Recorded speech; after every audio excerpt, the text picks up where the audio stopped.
Hi, I'm Burgh. I would love to see you at the Life Festival Oświęcim on June the 20th.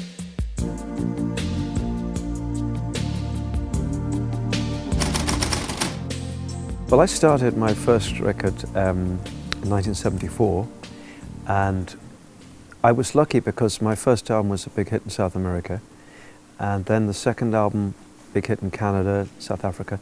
So for me it was a gentle rise, and the 80s were very big. In Europe I was performing in football stadiums and very big arenas with my band. But for me it's always been a question of sustaining the career. And even now, here in 2015, to have a career after that length of time is quite something.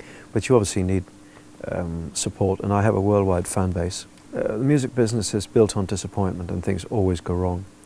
So every day was a bonus, you know. I had no idea that I would be lasting as long as this. I didn't even think about it, you know. I just wanted to keep on going up. The answer is it took me half an hour and 6 months. So I was writing for an album called Into the Light, and again that was the time when we were playing major venues, 100,000 people, 120 sometimes. And I wanted to write a ballad, and I was playing my piano and I came up with the line, "I've never seen you looking so lovely as you did tonight."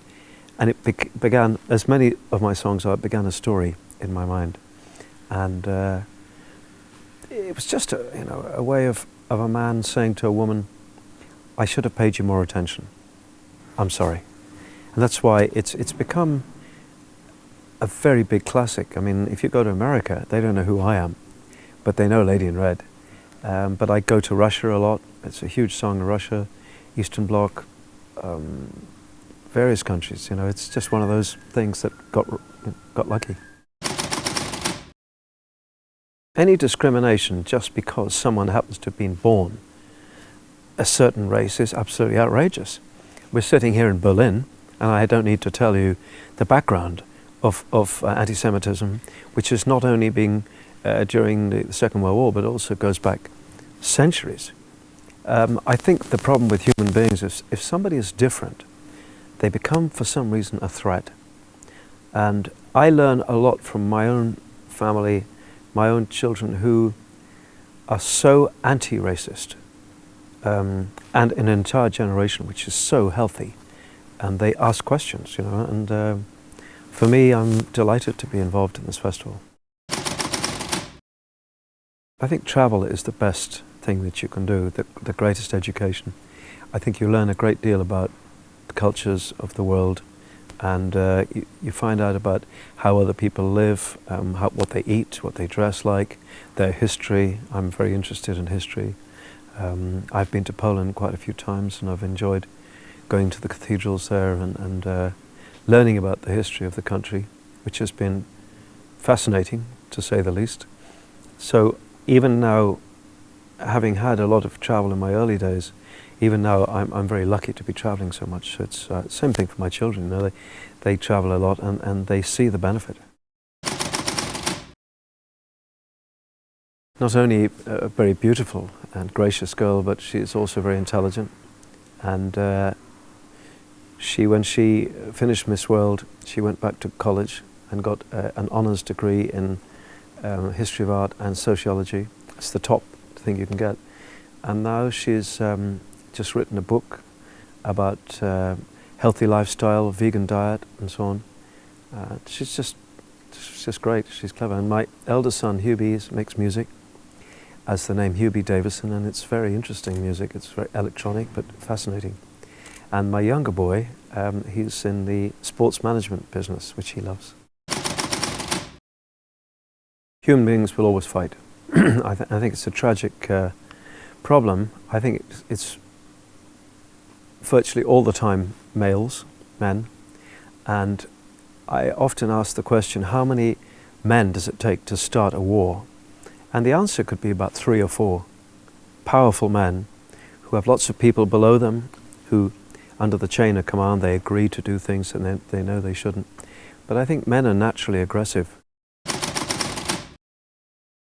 Well, it's obviously chaos, destruction, grief, tragedy, but also a cleansing. It's almost like you have to clean out an entire generation. But I mean, look at Russia, look at the history of Russia. Millions and millions, 20 million. That's a huge number. I can't even think about that. I have one song called Borderline, which is a very strong anti-war song, and I will be performing that tonight. And every night people stand up and applaud because there is one line. I'm discussing soldiers, young soldiers, and saying, these are only boys, and I will never know how men can see the wisdom in a war. And people just agree with that, you know. Why do we do this? I have no idea. It must be the Guinness. I think the reason Ireland offers so much to the musical world is because we have an attitude there which is, why not? And it's also comes from a background of storytellers and travelling musicians, and also the desire not to be English as well, because English music is very successful, of course, but Ireland, always those musicians want to be not English, if you know what I mean, when it comes to music. The secret of a long-lasting marriage: respect, friendship, humour, love, laughter, friends, friendship, good strong family ties and bonds, and separation from time to time, so to give the other person little space. I'm not talking about separation, you know, goodbye.